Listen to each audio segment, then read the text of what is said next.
আমার সাথে যদি বসতে চায় তাহলে আমি বসতে রাজি। তারা যদি এখনও আসতে চায়, কথা বলতে চায়, আমি তাদের সাথে কথা বলতে চাই। শেখ হাসিনা সরকারের পতনের 1 বছর পর নতুন করে এমন এক তথ্য প্রকাশ পেয়েছে যা এতদিন ছিল অত্যন্ত গোপনে। সম্প্রতি ভারতের প্রভাবশালী সংবাদ মাধ্যম নর্থ ইস্ট নিউজ ইন্ডিয়া এমনই এক বিস্ফোরক প্রতিবেদন প্রকাশ করেছে যা বাংলাদেশের রাজনৈতিক ইতিহাসে এক নতুন বিতর্কের জন্ম দিয়েছে। সাংবাদিক চন্দন নন্দীর অনুসন্ধানী প্রতিবেদনে দাবি করা হয়েছে শেখ হাসিনার পতনের পেছনে এক গভীর ষড়যন্ত্র লুকিয়েছিল, যার মূল কারিগর ছিল খোদ মার্কিন প্রশাসন।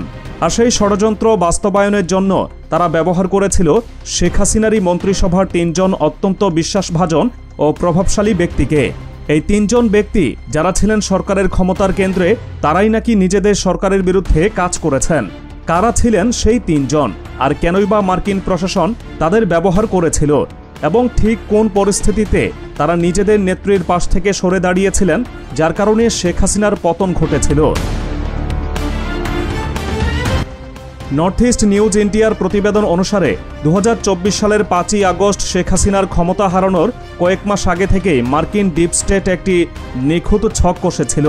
তাদের মূল লক্ষ্য ছিল সরকারের ভেতরে থাকা গুরুত্বপূর্ণ ব্যক্তিদের এমনভাবে প্রভাবিত করা যেন তাদের নেওয়া প্রতিটি সিদ্ধান্ত দিন শেষে আওয়ামী লীগ সরকারের বিরুদ্ধেই যায়। এই পরিকল্পনার প্রধান লক্ষ্যবস্তুতে পরিণত হন 3 জন ব্যক্তি: তৎকালীন প্রধানমন্ত্রীর বেসরকারি শিল্প ও বিনিয়োগ উপদেষ্টা সালমান এফ রহমান, আইনমন্ত্রী আনিসুল হক এবং তথ্য ও সম্প্রচার প্রতিমন্ত্রী মোহাম্মদ এ আরাফাত। প্রতিবেদনটিতে নাম প্রকাশে অনিচ্ছুক আওয়ামী লীগের একাধিক নেতার বরাত দিয়ে বলা হয়েছে, ছাত্র আন্দোলনের সময় সরকারের প্রতিটি পদক্ষেপ কেন ব্যর্থ হচ্ছিল তার কারণ অনুসন্ধান করতে গিয়েই এই 3 ব্যক্তির রহস্যজনক ভূমিকা সামনে চলে আসে।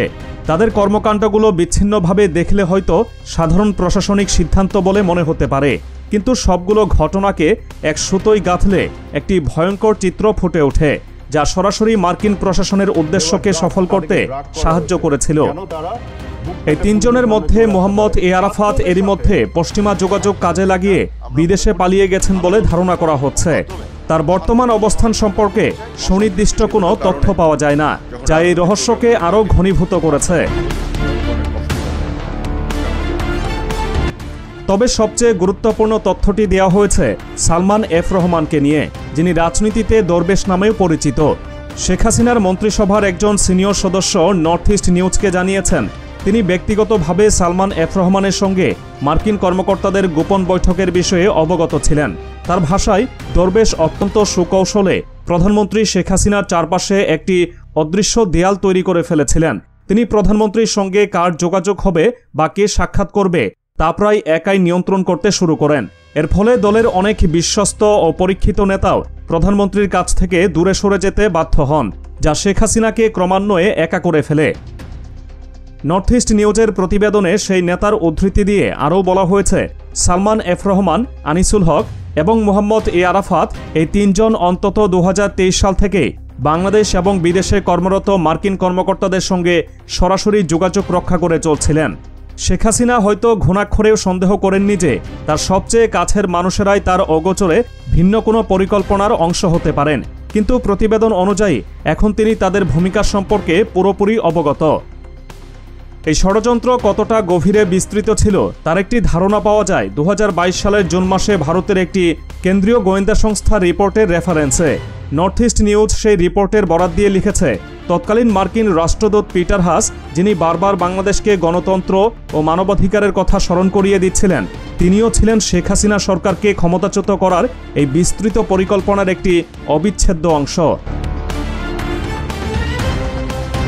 এই পরিকল্পনার সবচেয়ে বড় উদাহরণটি ঘটে 2023 সালের এপ্রিল-মে মাসে, যখন শেখ হাসিনা জাপান ও যুক্তরাষ্ট্র সফরে যান। ওয়াশিংটন ডিসিতে সফরের সময় শেখ হাসিনা উঠেছিলেন বিখ্যাত রিটস কার্লটন হোটেলে, কিন্তু সবাইকে অবাক করে দিয়ে তার সফরসঙ্গী এবং সবচেয়ে বিশ্বস্ত উপদেষ্টা সালমান এফ রহমান সেই হোটেলে না থেকে ওঠেন সেন্ট রেজিস হোটেলে।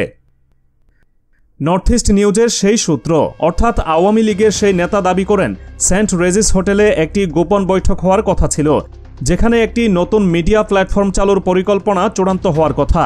সেই বৈঠকে সালমান এফ রহমানের সাথে মোহাম্মদ এ আরাফাতেরও উপস্থিত থাকার কথা ছিল।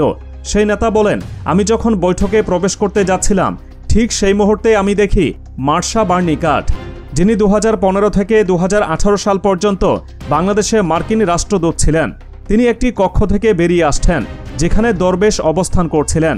আমি যখন দরবেশকে বার্নিকাটের সাথে তার বৈঠকের বিষয়ে প্রশ্ন করি, তিনি বিষয়টি পুরোপুরি এড়িয়ে যান।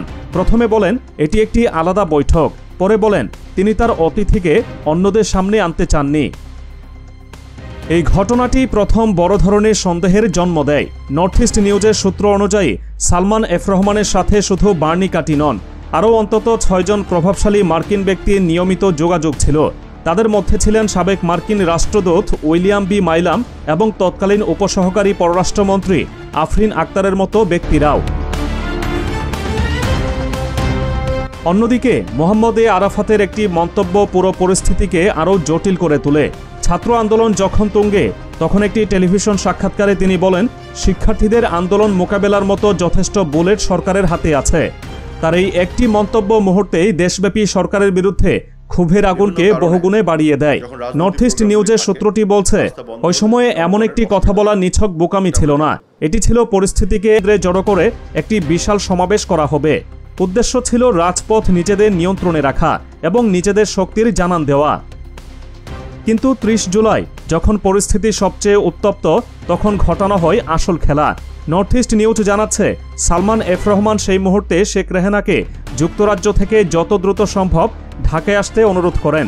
এরপর শেখ হাসিনাকে দিয়ে এই বিশাল সমাবেশ বাতিলের ঘোষণা দেওয়ার দায়িত্ব দেওয়া হয় তার বোন শেখ রেহানাকে।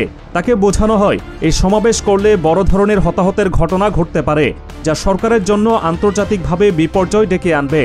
বোনের কথাই প্রভাবিত হয়ে শেখ হাসিনা সেই কর্মসূচি বাতিলের সিদ্ধান্ত নেন এবং সেই ঘোষণাটি দেওয়ার দায়িত্ব দেওয়া হয় দলের দপ্তর সম্পাদক বিপ্লব বড়ুয়াকে।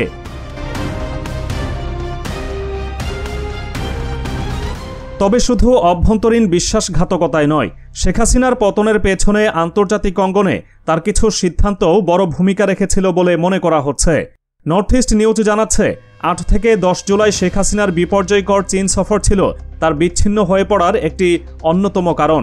নির্ধারিত সময়ের একদিন আগেই তার দেশে ফিরে আসাটা স্পষ্ট ইঙ্গিত দিচ্ছিল যে তার এই সফর সফল হয়নি।